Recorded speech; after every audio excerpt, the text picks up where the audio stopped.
বিসমিল্লাহির রহমানির রহিম।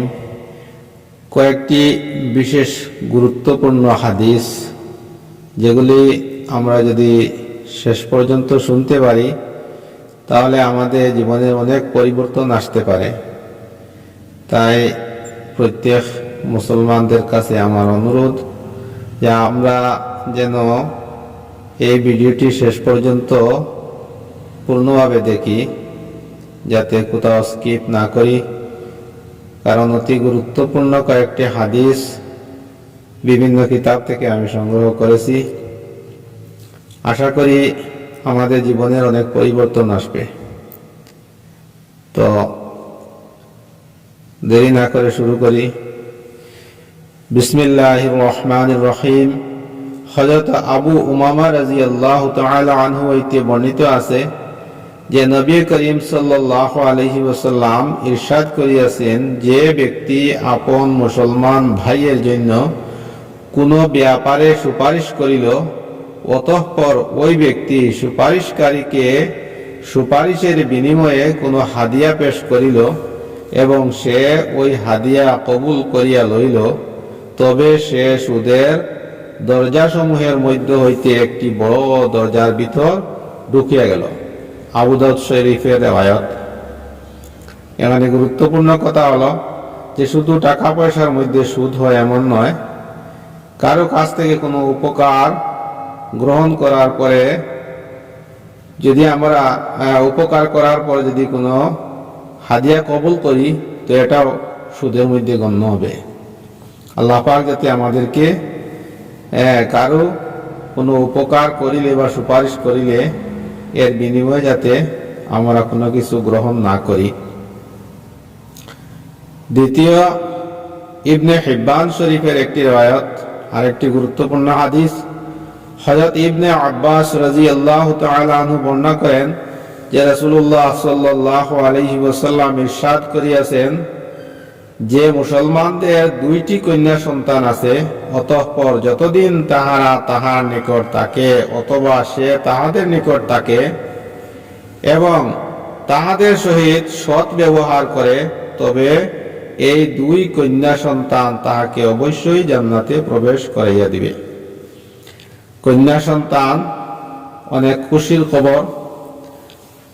অনেক মানুষ কন্যা সন্তান পাওয়াকে দুর্ভাগ্য মনে করে, কিন্তু না, এটি আমাদের আখিরাতের জন্য অনেক একটি সুসংবাদ।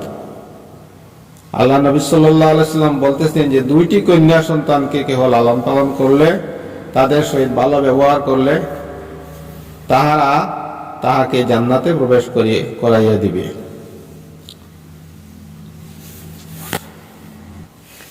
বুখারী শরীফের আরেকটি রিওয়ায়াত কন্যা সন্তান সম্পর্কে। হযরত আয়েশা রাদিয়াল্লাহু তাআলা আনহা বর্ণনা করেন যে রাসূলুল্লাহ সাল্লাল্লাহু আলাইহি ওয়াসাল্লাম ইরশাদ করিয়াছেন, যে ব্যক্তি এক কন্যা সন্তানদের কোনো বিষয়ে জিম্মাদারি গ্রহণ করিল এবং তাহাদের সহিত ভালো ব্যবহার করিল, তার এই কন্যাগণ তাহার জন্য দুজখের আগুন হইতে রক্ষা পাওয়ার উসিলা হইয়া যাইবে। সুবহানাল্লাহ। এখন তিরমিজি শরীফের আরেকটি রিওয়ায়াত কন্যা সন্তান সম্পর্কে। হযরত আবু সাঈদ খুদরি রাদিয়াল্লাহু তাআলা আনহু বর্ণনা করেন যে রাসূলুল্লাহ সাল্লাল্লাহু আলাইহি ওয়াসাল্লাম ইরশাদ করিয়াছেন, যে ব্যক্তির তিনটি কন্যা সন্তান অথবা তিনজন বোন রহিয়াছে, অথবা দুই কন্যা সন্তান বা দুই বোন রহিয়াছে এবং তাহাদের সহিত ভালো ব্যবহার করিয়া রাখিয়াছে ও তাহাদের হক আদায়ের ব্যাপারে আল্লাহ তাআলাকে ভয় করিতে থাকে, তাহার জন্য জান্নাত। সুবহানাল্লাহ। প্রতিবেশীদের হক সম্পর্কে তারগীব শরীফের একটি রিওয়ায়াত। হযরত আবু হুরায়রা রাদিয়াল্লাহু তাআলা আনহু বলেন, রাসূলুল্লাহ সাল্লাল্লাহু আলাইহি ওয়াসাল্লাম ইরশাদ করিয়াছেন, যে ব্যক্তি আল্লাহ তাআলা ও আখিরাতের দিনের উপর ঈমান রাখে, তাহার কর্তব্য হইল সে যেন আপন প্রতিবেশীর সহিত একরামের ব্যবহার করে। সাহাবায়ে কেরাম রাদিয়াল্লাহু তাআলা আনহুম আরজ করিলেন, ইয়া রাসূলুল্লাহ, প্রতিবেশীর হক কি?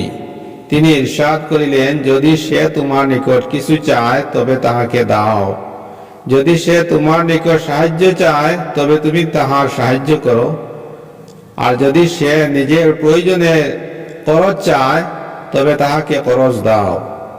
যদি সে তোমাকে দাওয়াত করে তবে উহা কবুল করো, যদি সে অসুস্থ হইয়া পড়ে তবে তাহাকে দেখিতে যাও, যদি তাহার ইন্তেকাল হইয়া যায় তবে তাহার জানাজার সঙ্গে যাও, যদি সে কোনো মুসিবতে পড়ে তবে তাহাকে সান্ত্বনা দাও।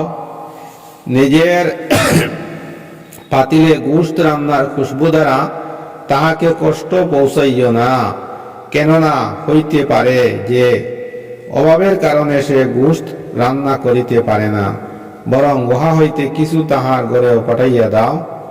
আপন বাড়ির ইমারত তাহার ইমারত হইতে এইরূপ উঁচা করিও না যে তাহার ঘরে বাতাস বন্ধ হইয়া যায়, অবশ্য তাহার অনুমতিক্রমে হইলে ভিন্ন কথা। তরগিব শরীফের আয়াত, অতি মূল্যবান হাদিস। অনেক কিছু এই হাদিসের মধ্যে আমাদের প্রতিবেশী সম্পর্কে আল্লাহ নবী সাল্লাল্লাহু আলাইহি ওয়াসাল্লাম শিক্ষা দিয়েছেন। প্রতিবেশী সম্পর্কে তাবারানী শরীফের আরেকটি মূল্যবান হাদিস, হযরত ইবনে আব্বাস রাদিয়াল্লাহু তাআলা আনহু বলেন, রাসূলুল্লাহ সাল্লাল্লাহু আলাইহি ওয়াসাল্লাম ইরশাদ করিয়াছেন, ওই ব্যক্তি পূর্ণ মুমিন হইতে পারিবে না যে নিজে পেট ভরিয়া খায় অথচ তাহার প্রতিবেশী ক্ষুধার্ত থাকে। প্রতিবেশী এতিম মিসকিনদের সম্পর্কে তাবারানী শরীফের একটি গুরুত্বপূর্ণ হাদিস, হযরত আবু মুসা আশআরী রাদিয়াল্লাহু তাআলা আনহু হইতে বর্ণিত আছে যে নবী করিম সাল্লাল্লাহু আলাইহি ওয়াসাল্লাম ইরশাদ করিয়াছেন, যে সমস্ত লোকের সহিত কোনো এতিম তাহাদের পাত্রে খাওয়ার জন্য বসে, শয়তান তাহাদের পাত্রের কাছে আসে না। মুসনাদে আহমদ শরীফের আরেকটি রওয়ায়াত, হযরত আবু হুরায়রা রাদিয়াল্লাহু তাআলা আনহু হইতে বর্ণিত আছে যে এক ব্যক্তি রাসূলুল্লাহ সাল্লাল্লাহু আলাইহি ওয়াসাল্লামের নিকট নিজের অন্তরের কঠোরতার অভিযোগ করিল। তিনি ইরশাদ করিলেন, এতিমের মাথার উপর হাত বুলাইতে থাকো এবং মিসকিনকে খানা খাওয়াইতে থাকো। মুসনাদে আহমদ শরীফের রওয়ায়াত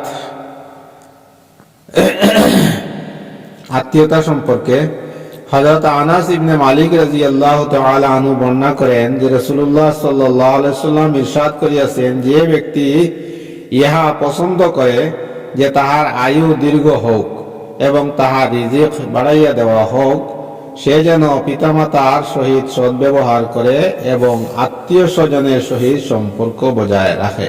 সুবহানাল্লাহ। আত্মীয় স্বজনের সহিত সম্পর্ক ভালো রাখার এবং পিতামাতার সহিত ভালো সদ্ব্যবহারের দ্বারা মানুষের আয়ু দীর্ঘ হয় এবং রিজিক বৃদ্ধি হয়।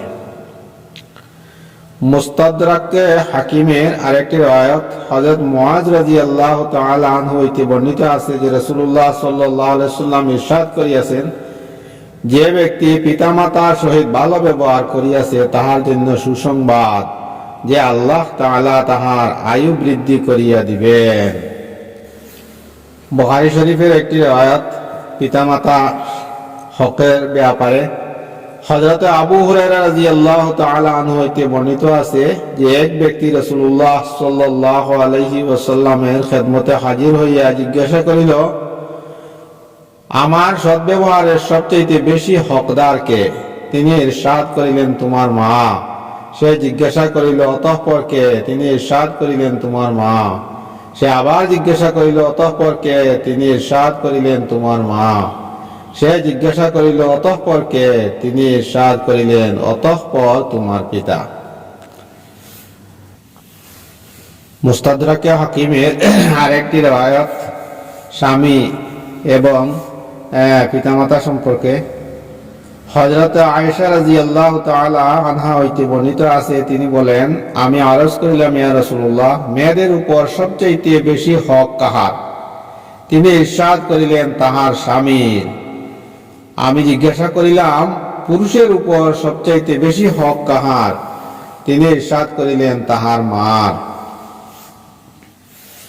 তাবারানী শরীফের একটি গুরুত্বপূর্ণ হাদিস, হযরত আবু উমামা রাদিয়াল্লাহু তাআলা আনহু বর্ণনা করেন যে রাসূলুল্লাহ সাল্লাল্লাহু আলাইহি সাল্লাম ইরশাদ করিয়াছেন, নেক কাজ খারাপ মৃত্যু হইতে বাঁচাইয়া লয়। গোপনে সদকা দেওয়া আল্লাহ তাআলার গুসাকে ঠান্ডা করে এবং আত্মীয়তার বজায় রাখা অর্থাৎ আত্মীয় স্বজনের সাথে ভালো ব্যবহার করা হায়াত বাড়াইয়া দেয়। সুবহানাল্লাহ।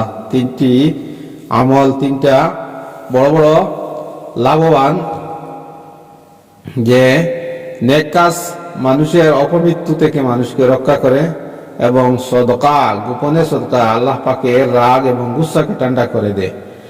আত্মীয়তার সহিত ভালো ব্যবহার মানুষের আয়ুকে বৃদ্ধি করে দেয়। আল্লাহ পাক যেন এই তিনটি কাজ আমাদেরকে গুরুত্ব সহকারে পালন করার তৌফিক দান করেন।